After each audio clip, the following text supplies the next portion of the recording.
Horas, selamat datang di channel Tano Batak. Jangan bilang orang Batak sebelum tahu ini. Dimanapun selalu ada orang Batak. Orang Batak tak mau terbelenggu di zona nyaman. Mereka umumnya merantau untuk mencapai kesuksesan. Buktinya, di daerah manapun hingga ke belahan dunia Amerika, mereka merantau dan meraih kesuksesan.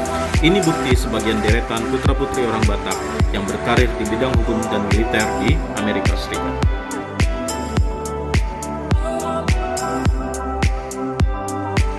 Philip Situmorang, perwira militer Amerika Serikat. Pak Pahan, US Marines. Marbu, US Army.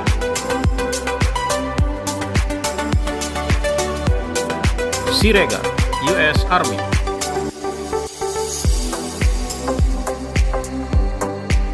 Boru Gultom, US Army. Jonggi M. Simanjuntak, US Army.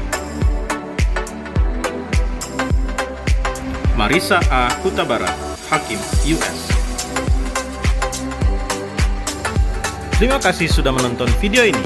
Dukung terus channel ini ya dengan klik like, comment, and subscribe. Horas!